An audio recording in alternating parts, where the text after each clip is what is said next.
গণতান্ত্রিক উত্তরণে উভয় সংকটে বাংলাদেশ, ঢাকার আকাশে সংকটের কালো মেঘ। একদিকে সংস্কার ও নির্বাচন, অন্যদিকে নানান দাবি দেওয়ার আন্দোলন। দেশের প্রাণকেন্দ্র রাজধানী যেন এক প্রকার অচল। প্রশাসক হিসেবে ব্যর্থতা, প্রবল চাপের মুখে প্রধান উপদেষ্টা। গত কয়েকদিনের নাটকীয় নানান ঘটনার রাজনীতিতে দেখা দেয় চরম অস্থিরতা, যা অব্যাহত রয়েছে।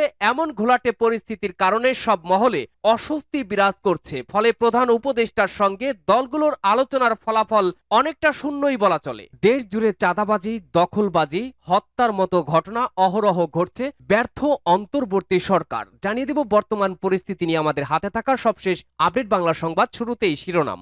আতঙ্কিত সাধারণ মানুষ, অন্তর্বর্তী সরকার ব্যর্থ বলেছে জাতীয় পার্টি। এদিকে কেউ কেউ শুধু ক্ষমতা চায়, সংস্কার তাদের কাছে গুরুত্বপূর্ণ নয় বলেছেন নাহিদ ইসলাম। জানাবো রাজনৈতিক দলের সঙ্গে সংলাপ, খানিকটা ছাড় দিয়ে এক জায়গায় আসার আহ্বান ঐক্যমত্য কমিশনের। অপরদিকে নেট জুড়ে প্রতিবাদের ঝড়, টার্গেট তারেক রহমান। সবশেষ জানাবো চাঁদাবাজি, দখলবাজি, হত্যা, সারা দেশে চিরুনি অভিযানের ঘোষণা স্বরাষ্ট্র উপদেষ্টার। শুনছিলেন গুরুত্বপূর্ণ আপডেট বাংলা সংবাদের শিরোনাম। এবারে জানাবো বিস্তারিত। আতঙ্কিত সাধারণ মানুষ, অন্তর্বর্তী সরকার ব্যর্থ বলেছে জাতীয় পার্টি। দেশব্যাপী হত্যাকাণ্ড, সন্ত্রাস, নৈরাজ্য, চাঁদাবাজি, ধর্ষণ, খুন, দখলবাজি সহ ধারাবাহিক অপরাধ কর্মে গোটা জাতি চরম আতঙ্কিত বলে জানিয়েছেন জাতীয় পার্টির রওশন মহাসচিব কাজী মোহাম্মদ মামুনুর রশিদ। তিনি বলেন, বর্তমান অন্তর্বর্তীকালীন সরকার ভেঙে দিয়ে নির্বাচনকালীন তত্ত্বাবধায়ক সরকারের কাছে ক্ষমতা হস্তান্তর করতে হবে। কারণ অন্তর্বর্তীকালীন সরকার এরই মাঝে সব ক্ষেত্রেই ধারাবাহিক ব্যর্থতার প্রমাণ দিচ্ছে। রোববার ঢাকা রিপোর্টার্স ইউনিটির সাগর রুনি মিলনায়তনে দেশের সার্বিক পরিস্থিতি নিয়ে জাতীয় পার্টি রওশনের আয়োজিত সংবাদ সম্মেলনের থেকে এসব কথা বলেন তিনি বলেন, 10 জুলাই পুরান ঢাকায় ঘটে যাওয়া হত্যাকাণ্ড সহ দেশব্যাপী হত্যা, সন্ত্রাস, নৈরাজ্য, চাঁদাবাজি, ধর্ষণ, খুন, দখলবাজি সহ ধারাবাহিক অপরাধ গোটা জাতি চরম আতঙ্কে রয়েছে। বাংলাদেশের 18 কোটি মানুষ এসব অপরাধে ভীষণ অসহায় বোধ করছে। কারোরই জানমাল আজ নিরাপদ নয়। এমন অবস্থা চলতে থাকলে দেশ এক চরম পরিণতির দিকে ধাবিত হয়ে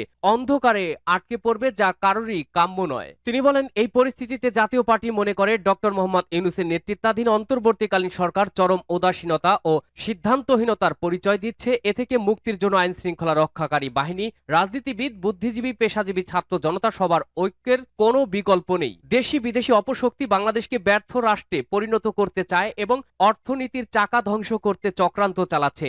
এই চক্রান্ত সশস্ত্র বাহিনীর বিরুদ্ধেও চলছে, যাতে জাতিসংঘের শান্তিরক্ষা মিশনে সেনাবাহিনীর অর্জিত সুনাম বিনষ্ট করা যায়।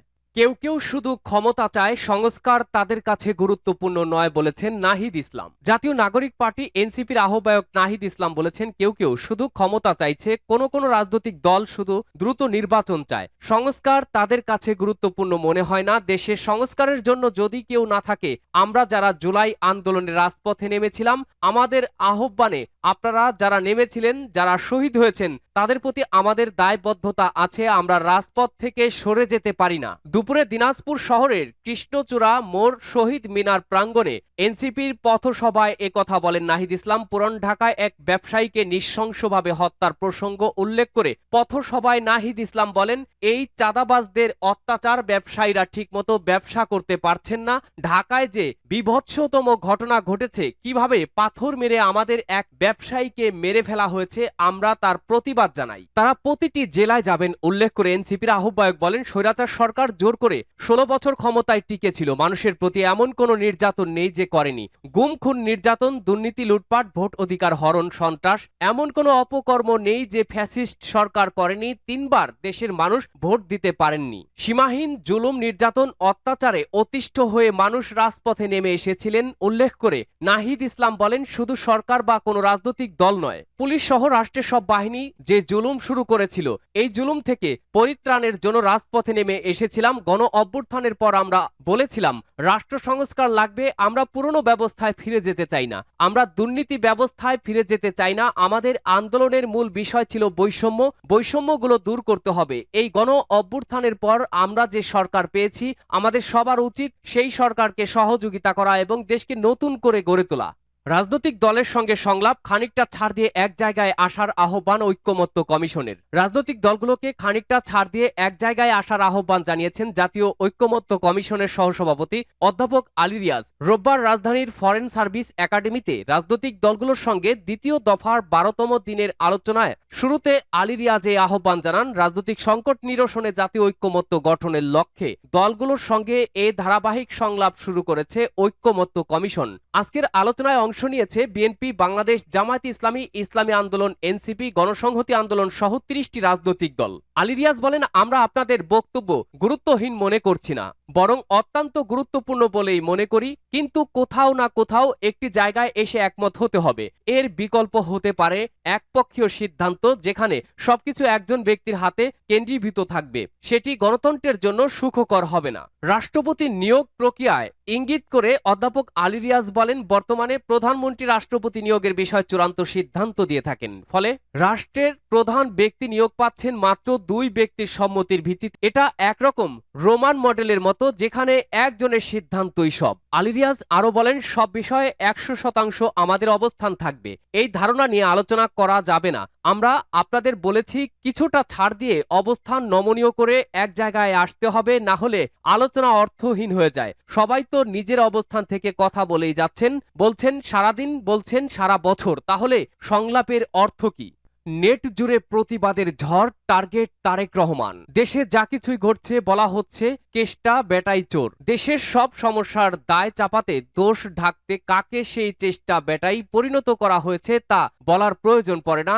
এই কেষ্টা বেটার বিরুদ্ধে পতিত স্বৈরাচারের প্রোপাগান্ডা তো আগে থেকেই চলমান রয়েছে, কিন্তু দুঃখজনক বিষয় হলো এবার ফ্যাসিবাদ বিরোধী শক্তিগুলো মাঠে নেমেছে। এমনকি বিএনপির ঘরের ভেতরেও ষড়যন্ত্রের গন্ধ দেখছেন রাজনৈতিক বিশ্লেষকরা। পুরান ঢাকায় পৈশাচিক কায়দায় ভাঙ্গারি ব্যবসায়ী লালচাঁদ ওরফে সোহাগকে নৃশংস হত্যা গোটা জাতির বিবেক নাড়িয়ে দিয়েছে। নৃশংস হত্যাকাণ্ডের ভিডিও ইন্টারনেটে ছড়িয়ে পড়লে দেশজুড়ে তোলপাড় শুরু হয়। সোহাগকে পিটিয়ে এবং ইট পাথরের টুকরো দিয়ে আঘাত করে মাথা ও শরীরের বিভিন্ন অংশ থেতলে দেয়া হয়। এক পর্যায়ে তাকে বিবস্ত্র করে শরীরের ওপর উঠে লাফায় খুনিরা। এ যেন 2006 সালের 28 অক্টোবর ঢাকায় বাইতুল মোকাররম উত্তর গেটে লগি বৈঠা দিয়ে জামায়াত কর্মীকে হত্যার পর আওয়ামী লীগের খুনিদের পৈশাচিক নৃত্যের দৃশ্যের পুনরাবৃত্তি। ব্যস্ত সড়কের প্রকাশ্য নৃশংস এই হত্যাকাণ্ডে দলীয়ভাবে তাৎক্ষণিক ব্যবস্থা নিয়েছে বিএনপি। যুবদলের স্থানীয় নেতাকর্মীদের সম্পৃক্ততার অভিযোগ ওঠায় হত্যাকাণ্ডের সঙ্গে জড়িত সন্দেহে যুবদলের 5 জনকে আজীবনের জন্য সংগঠন থেকে বহিষ্কার করা হয়েছে বলে জানান যুবদল সভাপতি আব্দুল মুনায়েম মুন্না। এর আগেও সারা দেশে বিভিন্ন ঘটনায় হাজার হাজার নেতাকর্মীকে বহিষ্কার করেছে বিএনপি। তারেক রহমানও সবসময় দলীয় শৃঙ্খলা ইস্যুতে কঠোর অবস্থান নিয়ে আসছেন। তবুও সোহাগ হত্যাকাণ্ডের পর একমাত্র টার্গেট বানানো হয়েছে বিএনপির ভারপ্রাপ্ত চেয়ারম্যান তারেক রহমানকে। এই ইস্যুটিকে পুঁজি করে সামাজিক মাধ্যমেও তার বিরুদ্ধে রীতিমতো নোংরা ক্যাম্পেইন চলছে। তার নেতৃত্ব ধ্বংস করাই যেন এর মূল টার্গেট হয়ে দাঁড়িয়েছে। এই ক্যাম্পেইনের টার্গেট কেবল তারেক রহমানের বিরুদ্ধে সীমাবদ্ধই থাকেনি, কোনো কোনো ঘটনায় পুরো জিয়া পরিবারকেও টার্গেট করা হয়েছে। পরিকল্পিতভাবে হেয় প্রতিপন্ন করা হচ্ছে।